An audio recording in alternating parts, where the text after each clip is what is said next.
sin piloto, más ahorro de gas, control de temperatura de agua y display de temperatura. Informes al 01800-557-7324 y 493-912-1179. Calentadores de agua Lenomex.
Hola, ¿qué tal? Muy buenas tardes, estimados amigos, estimadas amigas de Zacatecas y de los diferentes lugares donde nos ven a través de nuestros medios, aquí por el canal 71 de WIS, a nuestra plataforma digital, canal9zacatecas.com.mx, InfoTV 9 SAC, también en nuestras redes sociales. Gracias por estar.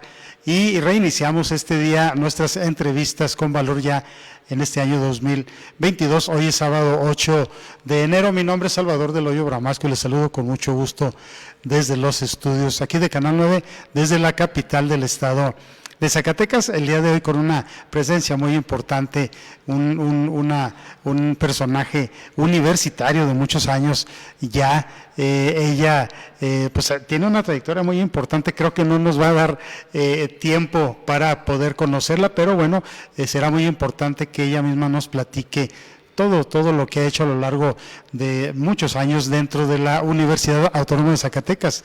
Ella es la doctora Mariana Terán Fuentes, académica e investigadora de la máxima casa de estudios, y bueno, tiene mucho que contarnos. Doctora, muchas gracias por estar con nosotros. Muy agradecida por la generosa invitación a este muy atractivo programa, Salvador. Buenos días. Buenos días, muchas gracias. Pues, como siempre, el programa lo comenzamos, que el mismo personaje que está aquí con nosotros se presente, quien nos diga quién es Mariana Terán Fuentes, de dónde es usted, familia, infancia, estudios, todo lo que nos quiera usted platicar. Bueno, soy Mariana Terán, nací en el Distrito Federal. Ajá. Corrí el año de 1964 y vengo de una familia que toda la vida vivió en provincia. Ajá. Una vez que trasladaron a mi papá a la ciudad de Torreón, Coahuila, una ciudad pues muy complicada para la familia, sí, por la lejanía respecto a la Ciudad de México, porque no conocíamos a nadie, por lo inhóspito que parecía la ciudad de pronto. Pues ahí estuvimos 10 años. Estos 10 años iniciales de mi vida fueron ahí en Torreón. Ajá. Después cambiaron a mi padre trabajador de la Comisión Federal de Electricidad, lo cambiaron a Aguascalientes. Y ahí estuve 15 años en Aguascalientes, estudié el resto, lo que me faltaba de primaria, secundaria, preparatoria. Ajá. Y me decidí por la carrera de sociología. Yo no fui de las que decidió primero derecho o carreras, digamos, más común, ¿no? Exactamente, por lo que se refiere al área de humanidades, pues claro, derecho era la más taquillera, digamos. Pero no, me decidí en primera instancia por sociología y entiendo a la vuelta de ya muchísimos años que sí, fue una decisión correcta, libre, bien pensada. Claro. Me parece que la carrera de sociología en la Universidad Autónoma de Zacatecas ha dado importantes intelectuales, claro, a nivel nacional. Uno de los profesores que me formaron, que es mi amigo, mi maestro, Mi padrino es el doctor Genaro Salpa Ramírez, Ajá. especialista en sociología de la cultura. Sí. Él trabajó por muchos años el ámbito de los cómics y su impacto en la sociedad. También en los últimos años ha trabajado el tema de la corrupción como fenómeno sociológico. Claro. Entonces yo, bueno, lo menciono porque de él abrevé una muy importante influencia, inspiración para poder seguir adelante. Entonces en Aguascalientes fue que hice la carrera, me titulé junto con Edgar Hurtado con una tesis sobre una experiencia comunitaria indígena en el Valle del Mezquital, en Hidalgo. Ajá. Vivimos en Ixmiquilpan 2 años y ahí tratamos de comprender la experiencia campesina indígena a través de proyectos autogestivos, Okay. establos de vacas, talleres de costura, vivienda comunitaria, artesanía comunitaria, y nosotros de alguna manera nos involucramos en una organización no gubernamental y de ahí salió una tesis que rescataba una de estas experiencias comunitarias indígenas dedicada a los fondos revolventes, es decir, cómo un fondo auspiciaba distintos proyectos y de esos proyectos ese fondo mismo seguía nutriéndose para que siguiera apoyando otro tipo de experiencias campesinas. De esa experiencia, digamos, vivida en el Valle del Mezquital, Sí. fue que sacamos la tesis de licenciatura y de ahí, bueno, muy interesante fue la idea de seguir estudiando. La maestría en el Colegio de Michoacán. Yo estuve en el Centro de Tradiciones, una maestría en estudios étnicos y de lenguaje, con muy prestigiados especialistas en el tema de culturas, de tradiciones, de lenguajes, de teoría del lenguaje. Me refiero, por ejemplo, a Carlos Cerrejón, que es un gran historiador, es un historiador emérito de la Academia Mexicana de la Historia, el doctor Carlos Cerrejón, que todavía está ahí en el Colegio de Michoacán. Y bueno, pero mi director de tesis sobre el discurso político, a mí me interesó hacer un análisis del discurso político oficial de Aguascalientes. Ajá. Por eso ahora que estábamos tras cámaras, que comentábamos sobre el gobernador Rodolfo Landeros, pues Sí. me dediqué a estudiar el discurso político de landeros gallegos Mire. en Aguascalientes, y de ahí obtuve pues el título de la maestría en Historia, una experiencia más allá de las aulas en la ciudad de Zamora, Michoacán. La experiencia fue importante porque ahora lo veo a la luz de muchos años, de la trayectoria de muchos años. Una de las más importantes bibliotecas de Michoacán, del occidente mexicano, estaba ahí, en el Colegio de Michoacán, sin menospreciar una biblioteca particular de don Luis González y González. Él fue profesor también mío, el historiador a quien en México se debe una corriente historiográfica muy particular que es la microhistoria. Ajá. Él fue quien creó esta escuela en 1968, cuando todas las cámaras estaban enfocadas al movimiento estudiantil, Ajá, okay. a las Olimpiadas organizadas con sede en México. Bueno, don Luis González estaba presentando su tesis en el Colegio de México, una tesis titulada Pueblo en Vilo, que es la historia de su pueblo, la historia de San José de Gracia, Michoacán. Y lo interesante no es que sea la historia de su pueblo, sino que está contenido lo universal en la historia de su pueblo. Entonces es muy interesante porque Sí. a través de ese primer resultado de la microhistoria se generó, sobre todo en Michoacán, pero después pasaron los años en la década de los 80, de los 90, todavía 2000, 2010, se generó toda una escuela de la microhistoria en México, muy, muy ampliamente desarrollada en las distintas entidades de la República. Esto nos habla de que, digamos, la microhistoria va un poco a contrapunto o contracorriente de la gran historia nacional, la que se escribe desde la Ciudad de México, Sí. la que encuentra su destino en la Ciudad de México, todo en la Ciudad de México, y no, resulta que don Luis González decía, es que México son muchos Méxicos. Es mucho más, ¿verdad? Es cierto, cada región, cada Exacto. estado, cada lugar tiene su historia. Exacto, y tiene su complejidad. Entonces, sí. no solo es la Ciudad de México y desde la Ciudad de México el ombligo del mundo, claro. sino que esta corriente de la microhistoria, y estoy un poco abundando en ello porque finalmente fue una de las influencias más importantes en mi trayectoria académica, la microhistoria. De alguna manera yo hago historia regional, Claro. en parte por esta corriente historiográfica de la microhistoria, dedicada a Zacatecas. Entonces menciono a don Luis González porque fue una inspiración también. Sí, Así claro. como Genaro Salpa en Aguascalientes, Luis González, Carlos Cerrejón, Herón Pérez Martínez, mi director recientemente fallecido, fueron pues pilares muy importantes a quienes tengo una deuda permanente. Perfecto, doctora. Si nos permite, vamos a nuestro primer corte comercial y regresamos para que nos siga platicando. Y bueno, pues una pregunta que yo le quiero hacer, que es para que la gente se dé idea, ¿qué tanto implica la sociología, conocer, o sea, desde dónde viene todo eso y para desembocar en la historia precisamente? Si me permite, vamos a un corte comercial. Regresamos aquí a Entrevista con Valor con la doctora Mariana Terán Fuentes. ¿Quieres agua bien caliente? Calentadores de agua Lenomex. Encendido automático. Capacidad de 7 litros por minuto. Funciona con gas embotellado. Sin piloto. Más ahorro de gas. Control de temperatura de agua y display de temperatura. Informes al 01800-557-7324 y 493-912-1179. Calentadores de agua Lenomex.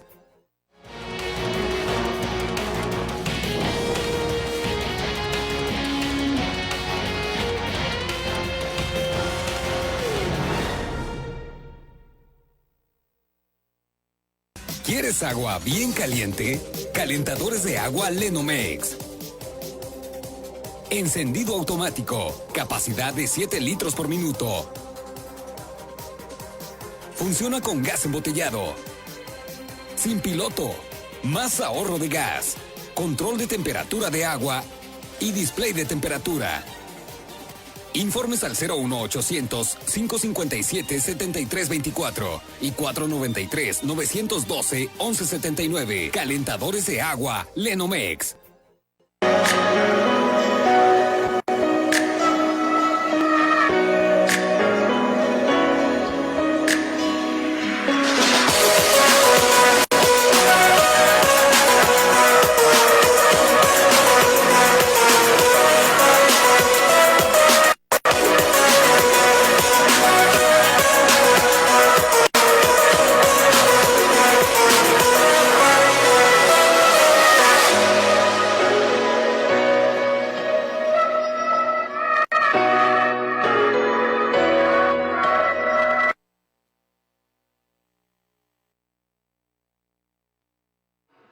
Ya estamos de regreso aquí en Entrevista con Valor con la doctora Mariana Terán Fuentes, docente investigadora de la máxima casa de estudios, pues con una amplia trayectoria, y eso es lo que estamos conociendo en esta charla que tenemos con ella. Doctora, nos fuimos con la pregunta de ¿qué tanto abarca la sociología para luego desembocar en la historia, que también es un tema muy, muy amplio? Bueno, cuando estábamos en la carrera y después nos fuimos al Valle del Mezquital, como lo comenté en el anterior segmento, nos permitimos conocer distintos, digamos, horizontes de interpretación para entender la complejidad de las relaciones sociales. Ajá. O sea, la sociología es el entendimiento y la manera de interpretar bajo distintos modelos las relaciones sociales, los hechos sociales, la acción social. Eso, digamos, me permitió tener una cancha grande, Okay. muy enriquecedora por la proliferación de conceptos, de categorías para la comprensión de la sociedad, pues amplia, una cancha... En todos los ámbitos. Una cancha grande. Muy grande, claro. Nos especializamos, digamos, en la primera parte de la carrera en sociología rural. Por eso es que nuestra tesis se debió a este campo de análisis. Pero después, cuando estuvimos en Zacatecas y la vida es así, yo a lo mejor me hubiera querido especializar en un doctorado en sociología urbana o sociología política, pero la vida da vueltas y nos enfrenta con situaciones que no teníamos previstas. Es cierto. Y eso es lo rico, creo, también de las trayectorias, ¿no? Lo no planeado, lo que se va dando y lo que uno pudiera aprovechar frente a estas circunstancias no previstas. Cuando arribamos a la ciudad de Zacatecas, corría enero de 1993, por eso digo que ya merezco una ciudadanía de Zacatecas. Claro. Bueno, era otro clima, empezando por ahí. El clima ahora de enero al enero de nuestra llegada ha cambiado muchísimo, Sí, ¿no? diferente. Bueno, era otro clima, pero la universidad siempre muy generosa, muy generosa. Llegamos a trabajar por invitación del profesor Marcelo Sada Villarreal, entonces director de la Facultad de Humanidades. A mí me invitó a trabajar a la licenciatura en Letras. Y bueno, ahí me desempeñé como maestra varios años, pero en 1995 José Francisco Román abre el doctorado en Historia en colaboración con el INA, el Instituto Nacional de Antropología e Historia, y con el gobierno del estado de Zacatecas.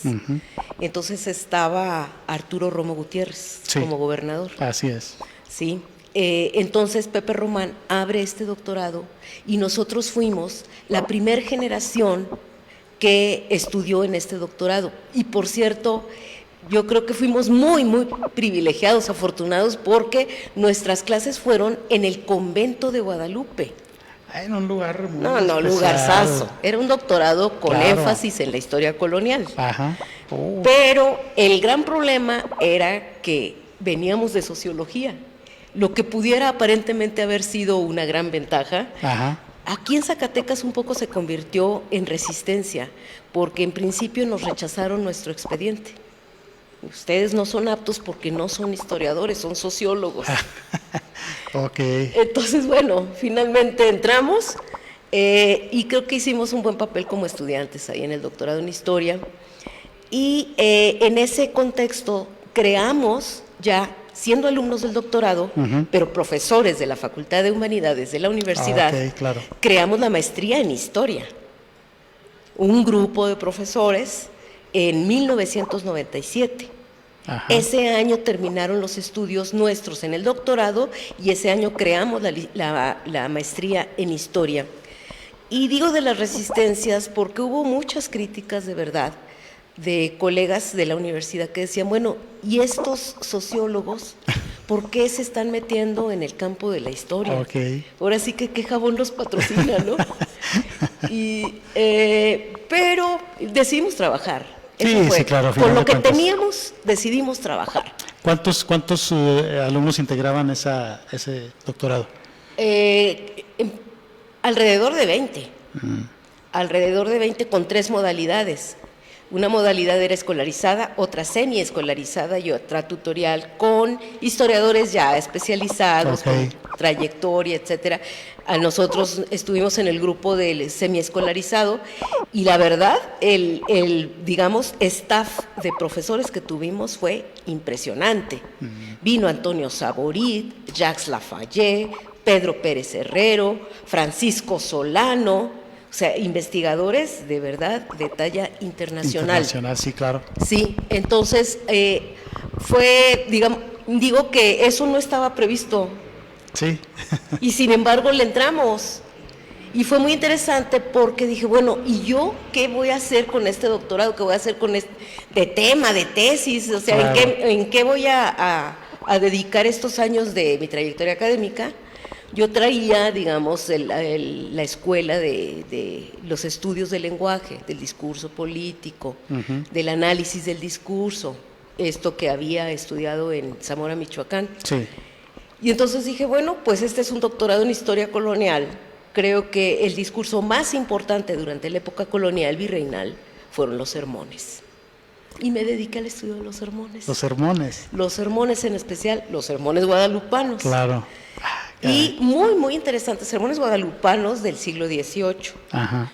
dichos en Zacatecas, y ahí me di cuenta que es todo un mundo simbólico. Cuando hablamos del Zacatecas barroco, del Zacatecas colonial, luego como que lo concretamos en la portada principal de la iglesia catedral de Zacatecas. Ah, ok. O sea, incluso es, digamos, una muestra publicitaria, turística, un llamado al mundo del Zacatecas barroco, pero lo cierto es cuando uno se mete a estudiar esos años, aquellos siglos, el barroco es más allá que una portada, el barroco es un estilo de vida, así es, una visión de la vida, una visión del mundo, una manera de vivir la sociedad a través de corporaciones. El contexto social del Zacatecas barroco no es el individuo en lo particular, sino son el mundo de las corporaciones sociales, los gremios, los artesanos divididos en plateros, en puesteros, cantereros, albañiles, sastres, carpinteros, etcétera. Ese es un cuerpo social. Otro cuerpo social son los nobles, de donde Zacatecas desde luego sacó pues importantes condes, como el conde José Rivera de Bernardes, que hizo una estupenda historia de ciudad en 1732, la breve descripción de la muy noble y leal ciudad de Zacatecas. 1732 es una belleza narrativa la que hace el conde sobre la ciudad de Zacatecas, una ciudad preeminente, señorial, jerarquizada, guiada por los astros, guiada por sus principales hombres, fundadores, mecenas de artes, guiada también por sus distintas devociones. En este libro que comento de Rivera de Bernardes, una de las más importantes devociones fue la del Cristo crucificado, ¿no? Entonces, bueno, lo comento porque ese es el barroco de Zacatecas. Incluso por él, bueno, este sector de la ciudad lleva su nombre. Exacto. Por él. Exactamente. Y durante el siglo XVIII también hubo otros mucho menos conocidos, como el conde de Casafiel, Francisco Javier de Aristoarena y Lanz. Y los condes eran, digamos, las personas que lograron hacer una muy justificada relación de méritos y servicios a la corona española, y era, digamos, un premio que el rey otorgaba a estos hombres, a estos individuos, por haber contenido la invasión de los bárbaros del norte, por haber donado cuantiosas cantidades de dinero a la corona, por mostrar su patriotismo y lealtad a etcétera. Era la aristocracia de ese entonces. Era la aristocracia, por supuesto. Incluso con este nombre de aristocracia hay un libro muy importante de historias de Zacatecas de los siglos XVII, XVIII, de Frederick Lang, Los señores de Zacatecas, y habla precisamente de esta élite, de esta aristocracia comercial, hacendaria, minera. Entonces, el barroco novohispano no nada más es la portada de catedral. No, claro. Es todo un estilo de vida, es la manera,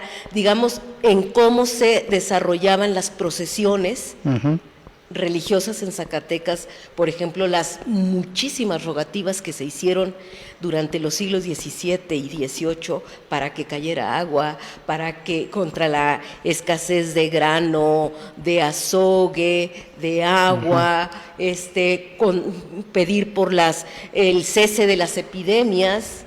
Ahora estamos en una terrible epidemia. En mi vida había vivido una epidemia de este calado como el COVID, que nos tiene, digamos, secuestrados de alguna manera. Y nos vino a cambiar todo. Nos vino a modificar. nos vino a modificar nuestros hábitos personales, familiares, nuestras costumbres colectivas, el modo de vivir las instituciones, Sí. la manera en cómo interactuamos con los estudiantes. Ahora es otra cosa. Sí, sí, sí. Es Y otra un cosa. tema de estudio y de trabajo, Un ¿no? tema de estudio muy importante. Claro. Y lo menciono porque en el Zacatecas que yo estudié para la tesis doctoral, a través de los sermones, pues una epidemia muy grave, de mucha trascendencia, digamos, geográfica, fue el Matlazáhuatl, en 1736. Entonces se hicieron montones de rogativas, a partir de que se reconoce a la Virgen de Guadalupe como patrona universal del reino de la Nueva España por el Papa Benedicto XIV, Ajá. desde Roma. Bueno, hay toda una muestras abundantes, no solo en Zacatecas, en Puebla, Claro, claro, en por Antequera de supuesto. Oaxaca, en Ciudad de México, Querétaro, etcétera, San Luis Potosí, desde luego, una serie de demostraciones de júbilo, así se decía, de júbilo, claro. para dar las gracias por la intervención de la Virgen de Guadalupe ante el Padre, ante Dios Padre, por el cese de esa pestilente epidemia que estaba matando a tantos hombres, mujeres, niños, etcétera, ¿no? Sí. Entonces, bueno, en realidad la historia no ha terminado de pasar. No, efectivamente. Si me permite, doctora, Sí. qué interesante, de verdad, adentrarse en estos temas es, caray, aprender y aprender bien, realmente, porque como efectivamente solamente nos cuentan una parte de la historia, lo que decía de la Ciudad de México, por ejemplo, Sí. como corazón del país, pero que cada región... Sí. Y tiene, me imagino que mucho más Sí. en comparación con lo de la Ciudad de México, en conjunto todos los Sí, estados, pero así es. si me permite, seguimos platicando después de este corte, vamos a un corte comercial y regresamos con esta interesante plática con la doctora Mariana Terán. ¿Quieres agua bien caliente? Calentadores de agua Lenomex. Encendido automático, capacidad de 7 litros por minuto. Funciona con gas embotellado. Sin piloto. Más ahorro de gas. Control de temperatura de agua y display de temperatura. Informes al 01800-557-7324 y 493-912-1179. Calentadores de agua Lenomex.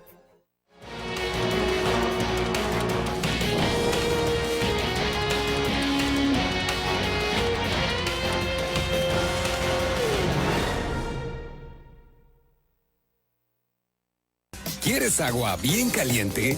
Calentadores de agua Lenomex. Encendido automático, capacidad de 7 litros por minuto. Funciona con gas embotellado. Sin piloto, más ahorro de gas, control de temperatura de agua y display de temperatura. Informes al 01800-557-7324 y 493-912-1179. Calentadores de agua Lenomex.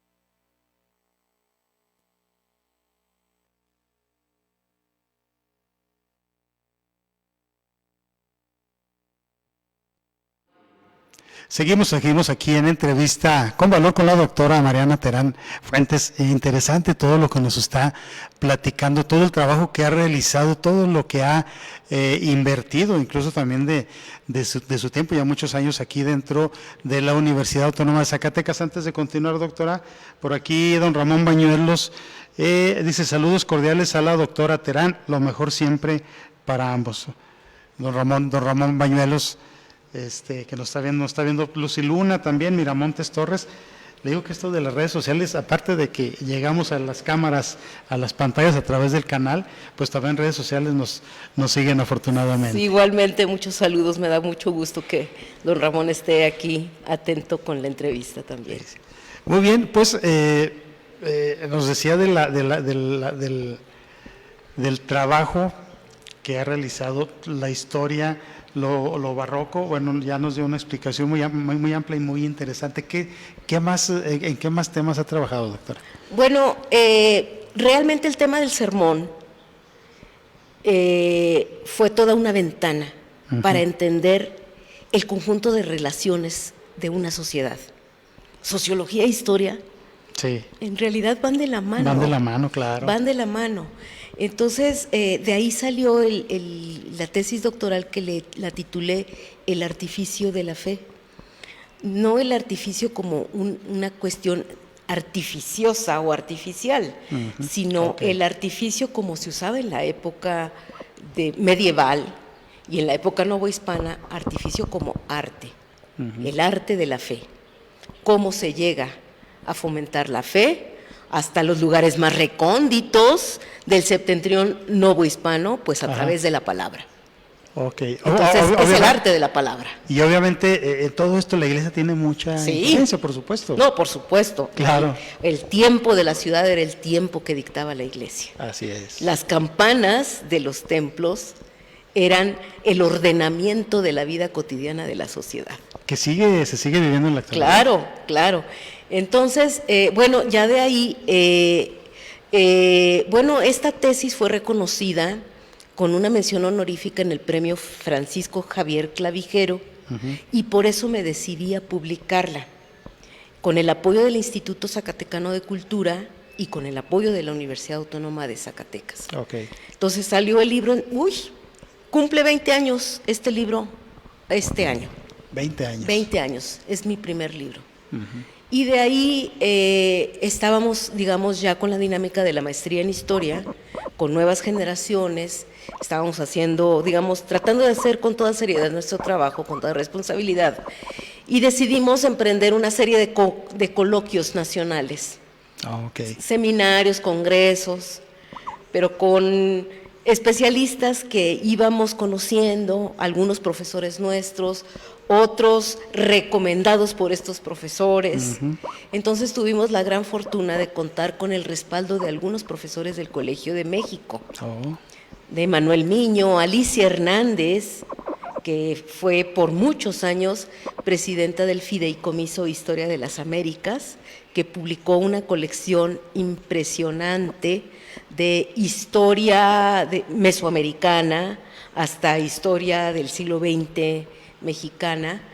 Ella estuvo respaldando mucho nuestro trabajo, el profesor Marcello Carmagnani, el profesor Jaime Rodríguez de la Universidad de California en Irvine, y entonces a través de este cuerpo de profesores fue que me incitaron a avanzar en otro tema de trabajo, de estudio, que es el que por muchos años, más de 20 años también, he estado realizando, que es el tema del federalismo. Pues Zacatecas se precia de su tradición federalista. Digamos que si les preguntamos al común cuál es el gobernador de fama federal, pues Francisco García Salinas, por donde se le busque, ¿no? Tan así que hablábamos ahorita de don Sergio Candelas Villalba, de ese libro que le costó 10 años hacer. Sí, Los Anales de García. Los Anales de García. Que tiene la recopilación de muy importantes documentos de don Tata Pachito. Sí. Bueno, Tata Pachito fue un gobernador, digamos, ejemplar. Claro. En mi opinión, los primeros funerales de Estado en Zacatecas son los de él. Los de él, que también se le conoce como el padre del federalismo. El padre del federalismo, sí. Él muere en 1842, en periodo de la República Central. Pero, digamos, la fama que tiene Zacatecas de fama federal fue precisamente por esos primeros 11 años de federalismo, de 1824 a 1835. cuando se ensaya en México la experiencia republicana federal. Después esa termina y va a ser la República Central, a partir de 1836 a 1846. Pero bueno, durante muchos años he estado tratando de entender el federalismo mexicano a través del caso de Zacatecas. Y ahora que lo comentábamos, es muy importante destacar que ha sido posible incursionar en este tema por largo tiempo gracias a la información que se encuentra en los archivos de Zacatecas. Efectivamente, del archivo, que este es muy rico, es muy importante, ¿verdad? Sí, que tenemos aquí en Zacatecas. Exactamente. Este archivo histórico del estado de Zacatecas, que no es el único archivo que hay aquí en el estado, desde luego, cuenta con una de las más ricas colecciones de historias estatales del siglo XIX. Es decir, de este siglo vamos a cumplir prontito, en 2024, 200 años de República Federal. Así como el año pasado estuvimos con la conmemoración de la consumación de la independencia, y, el primer imperio mexicano, etcétera. Agustín de Iturbide estuvo ahora en todos los foros. Bueno, dentro de 2 años va a ser una serie de conmemoraciones nacionales e internacionales por el federalismo. ¿Ya lo están preparando? Ya lo está, sí, desde luego. Ya estamos haciendo varias cosas. Si me permite, voy a mencionar alguna ahora, ¿no? Bueno, pero decía del archivo histórico. El archivo histórico tiene la información riquísima de la creación de las instituciones republicanas, nada más y nada menos, del Congreso del Estado. Que es otro espacio, otro ente también muy importante. Yo he tratado de seguir la trayectoria de la historia legislativa de Zacatecas. Tiene mucho que decir la historia legislativa. Y menciono el tema porque cuando pensamos en federalismo de Zacatecas, luego nuestra imagen primera es Tatapachito. Pero Tatapachito estuvo rodeado y se debió al debate de su generación. Alrededor de Francisco García Salinas estuvo toda una generación de diputados, de magistrados, de catedráticos, de letrados. Muy, muy importantes, de muchas luces, como decían entonces, de muchas luces y talento. Ahí estuvo Luis de la Rosa, de Pinos, Zacatecas. Luis de la Rosa. Un hombre que contribuyó de manera muy significativa a la administración pública moderna. Él es considerado el padre de la administración pública moderna en México, no poca cosa. Entonces, bueno, estamos hablando de toda una generación de políticos, intelectuales, letrados. Bueno, en el gobierno de Francisco García, en 1832, se sientan las bases de lo que ahora es la Universidad Autónoma de Zacatecas. Efectivamente. 5 de noviembre de 1832, con la Casa de Estudios en Jerez, que le va a durar la residencia en Jerez 5 años. Después, en 1837, se va a pasar a Zacatecas a hacer el Instituto Literario de Zacatecas. Y después Instituto de García, Instituto Científico, Instituto Autónomo, hasta 1968 con la conversión a Universidad Autónoma de Zacatecas. Pero bueno, me refiero a este tiempo, los 20, la década de los 20, 30 del siglo XIX, que es cuando emergen las instituciones republicanas que todavía están en nuestros días. Todavía vigentes. Claro, el Tribunal Superior de Justicia, el Congreso del Estado, la figura de los gobernadores, una cosa en la que ahora estoy, digamos, tratando de entender, la novedad de los procesos electorales. Los procesos electorales que ahora vivimos también vienen. Se instauraron en la modalidad de populares, elecciones populares y libres, desde ese contexto que estoy mencionando, ¿no? De la emergencia de estas nuevas prácticas políticas, de la emergencia de estas instituciones republicanas. Entonces, bueno... Ahí está la importancia de Tatapachito Francisco García Salinas. Caray, qué interesante. Algunas cosas yo sabía, otras las estoy conociendo, pero sí sería muy importante que ojalá y se puedan hacer más eventos. Digo, ahorita lamentablemente no se pueden hacer eventos multitudinarios, pero bueno, que se pueda ampliar todo este tipo de información a las nuevas generaciones. Creo que es importante que ellos vayan entendiendo, porque bueno, la generación de nosotros ya va avanzada, nos falta mucho por aprender, pero creo que hay que dar fundamentos a las nuevas generaciones para ver desde dónde viene todo lo que estamos viviendo. Si me permite, doctora, vamos ya a nuestra última pausa comercial. Le digo que se nos va muy rápido y todo lo que nos falta por platicar, pero es importante que las gentes que nos siguen de aquel lado de las pantallas en redes sociales, pues se enteren y justamente del trabajo que usted ha realizado en ese sentido, porque hablamos de muchos otros universitarios que en diferentes ámbitos también han trabajado y tienen algo muy importante que comentarnos, que ya más adelante podremos contactarnos con ellos. Vamos a nuestra siguiente pausa comercial y regresamos con la doctora Mariana Terán Fuentes. ¿Quieres agua bien caliente? Calentadores de agua Lenomex.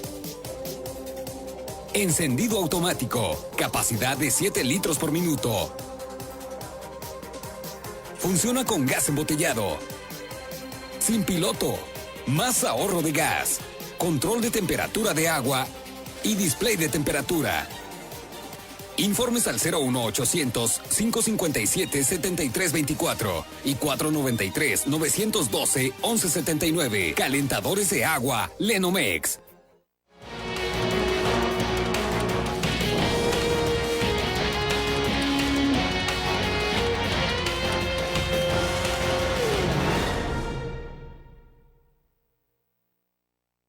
¿Quieres agua bien caliente? Calentadores de agua Lenomex. Encendido automático, capacidad de 7 litros por minuto. Funciona con gas embotellado. Sin piloto, más ahorro de gas, control de temperatura de agua y display de temperatura. Informes al 01800-557-7324 y 493-912-1179. Calentadores de agua Lenomex.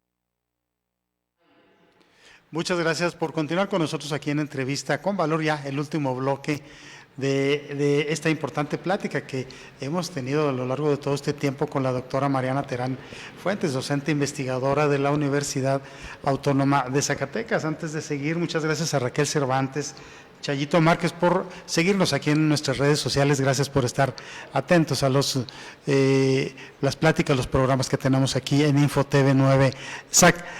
Doctora, tiene más temas que contarnos, ya nos queda muy poco tiempo, pero bueno, algo de lo que usted nos quiera seguir platicando. Solamente quería cerrar la parte esta de la creación de las instituciones republicanas, de la importancia de ese tiempo, porque es también nuestro tiempo. Así es. Son las instituciones que todavía nos rigen.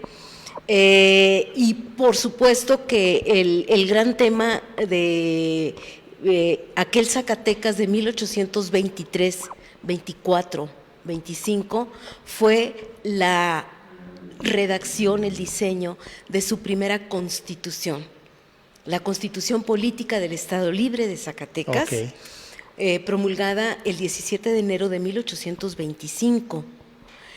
Esta constitución fue elaborada por el primer Congreso Constituyente de Zacatecas, que se estableció el 19 de octubre de 1823. Ajá.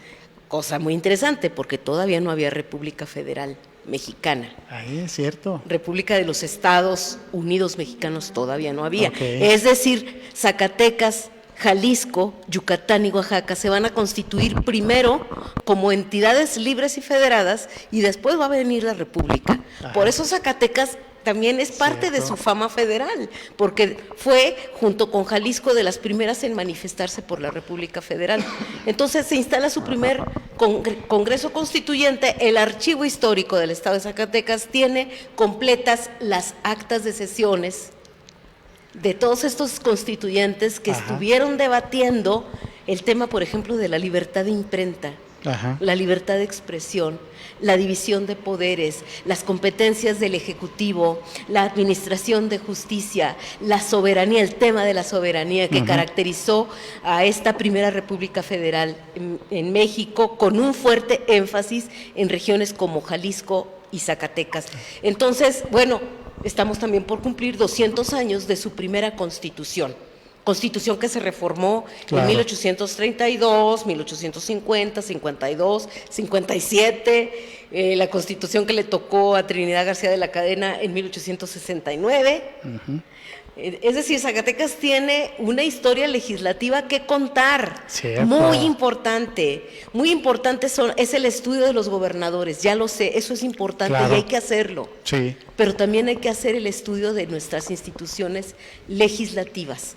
Y en ese contexto es en el que ahora me encuentro en uno de los proyectos que estoy desarrollando. Qué bueno, porque bueno, obviamente en la actualidad de la legislatura de los diputados realmente conocemos muy poco y lo que conocemos, pues, digo, nosotros lo decimos continuamente en los noticieros, pero realmente son escándalos, ¿no? O sea, no hay algo productivo que me supongo yo en aquellos años sí lo había.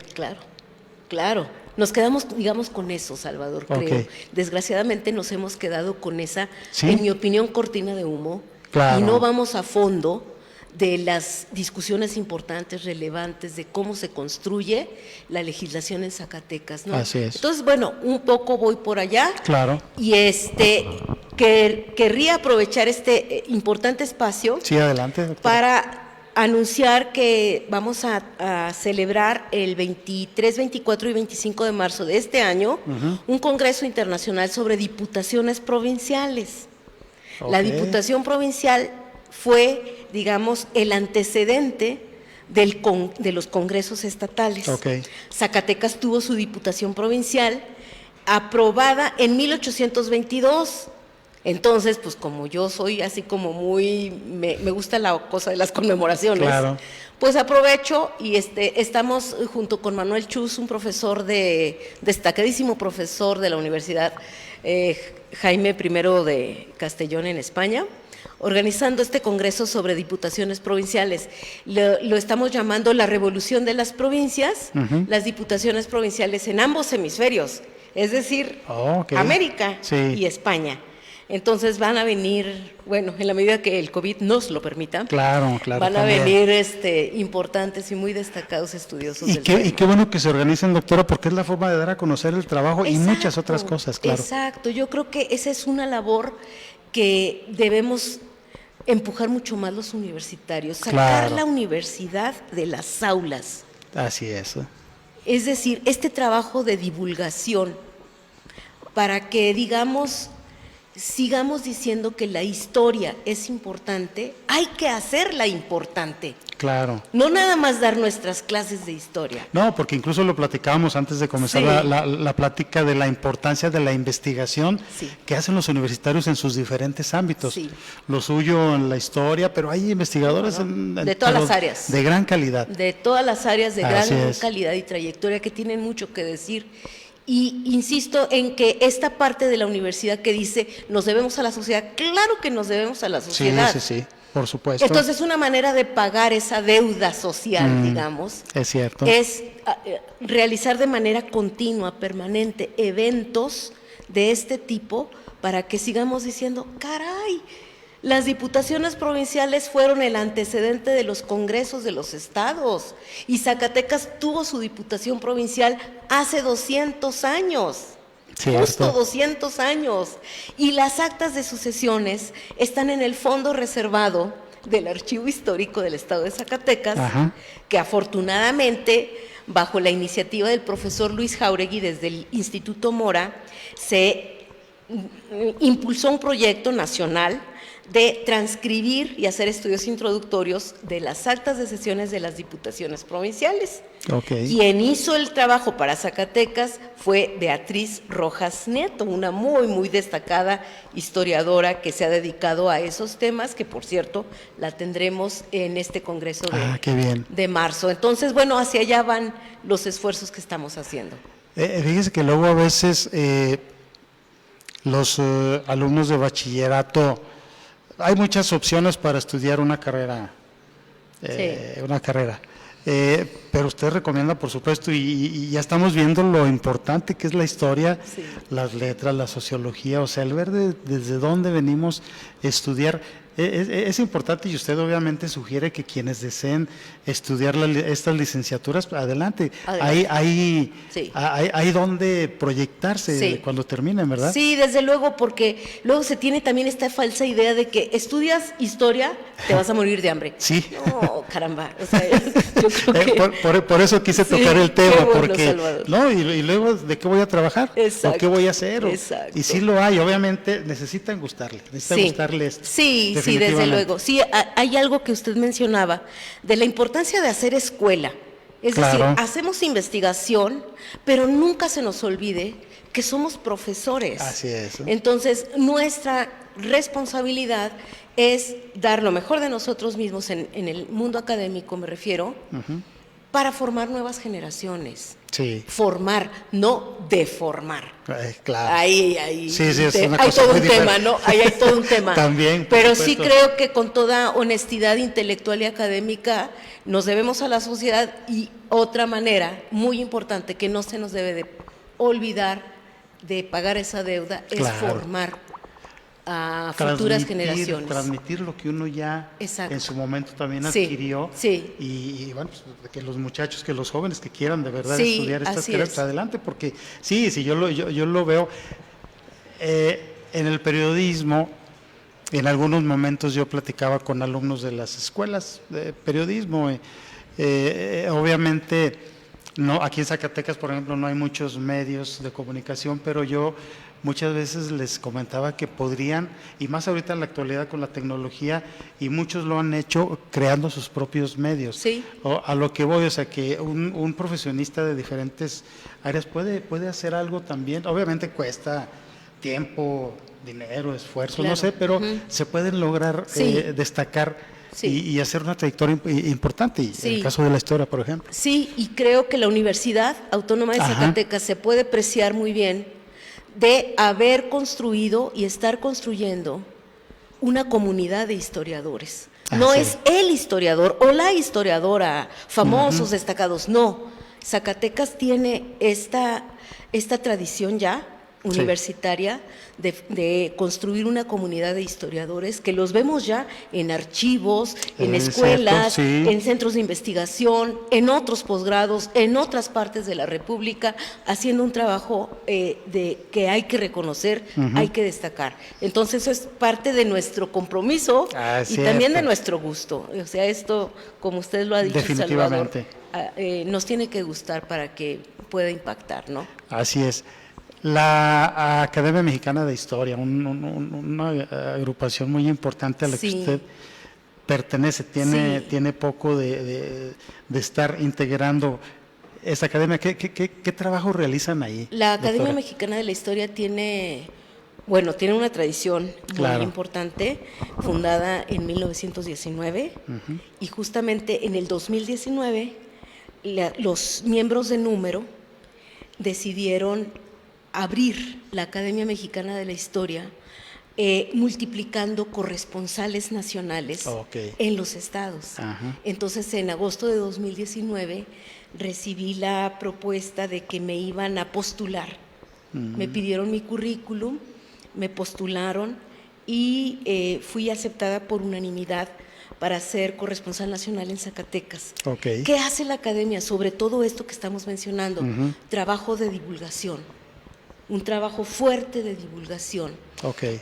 No sé cuántos eventos organiza al año la Academia Mexicana, no sé a cuántos públicos convoca la Academia Mexicana. Por ejemplo, en octubre-noviembre del año pasado, la Academia organizó un importante ciclo de conferencias, un curso de historia parlamentaria en México, dirigido a la Cámara de Diputados, para que la Cámara de Diputados, a su vez, claro, lo retransmitiera, etcétera.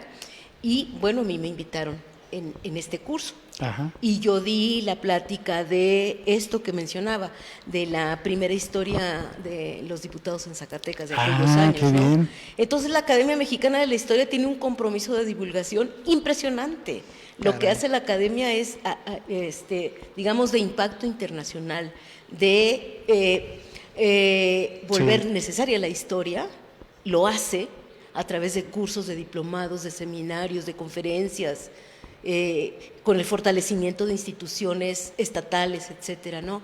Entonces yo creo que es una labor muy importante. Yo agradezco mucho que me hayan postulado, la verdad, pues me tomó por sorpresa, nunca me lo imaginé. No lo esperaba. No me lo esperaba. Está pendiente por la cuestión de COVID que voy a dar, se va a organizar una ceremonia en la que voy a dar mi discurso de ingreso a la Academia Mexicana. Y bueno, ya lo daremos a conocer en su momento, cuando ya tengamos fecha, lugar y todo, ¿no? Pero sí me siento profundamente honrada por este nombre. Qué bueno, otra distinción a su trayectoria. Sí. Me hizo el favor de traerme unos libros, doctora. Sí. ¿Cuántos libros lleva en todo este tiempo usted editados? Pues la verdad es no sé, como coordinadora y como autora individual, pues no, a lo mejor más de 25. Más de 25 libros. Sí. Desde mi primer libro de... Claro, de hace 20 años. Hace 20 años, sí, yo creo que sí, más de 25.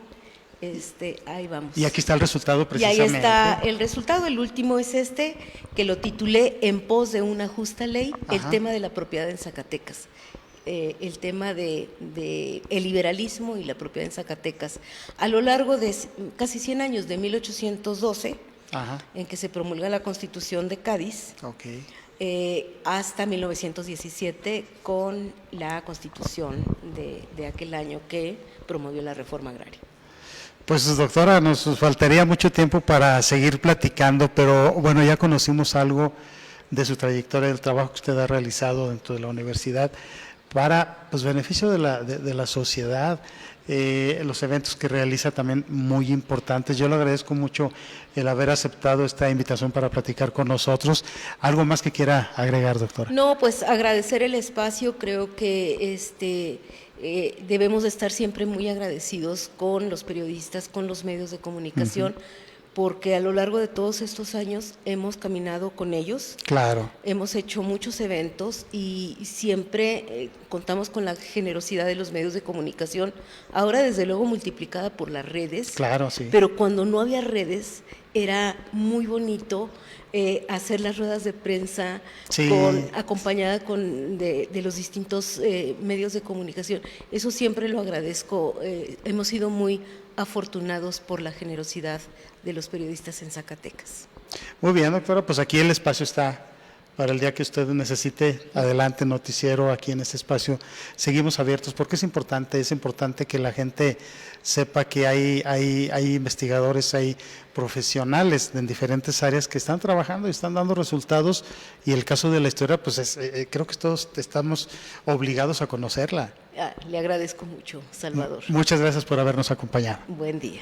Muy bien, pues le agradecemos mucho a la doctora Mariana Terán Fuentes, docente investigadora de la Universidad Autónoma de Zacatecas, su presencia aquí con nosotros. Muchas gracias por habernos acompañado. Mi nombre es Salvador del Hoyo Bramasco. Les agradezco mucho haber estado aquí con nosotros, a nombre también de mi compañero Ricardo Mayorga. También no olviden la frase de siempre: busquen, fíjense un objetivo, trabajen hasta lograrlo, cáiganse las veces que se tengan que caer y levántense las mismas veces, ya verán que al final el resultado va a ser muy gratificante. Nos vemos en el siguiente sábado, y recuerden que todos tenemos una historia que contar. Hasta la próxima.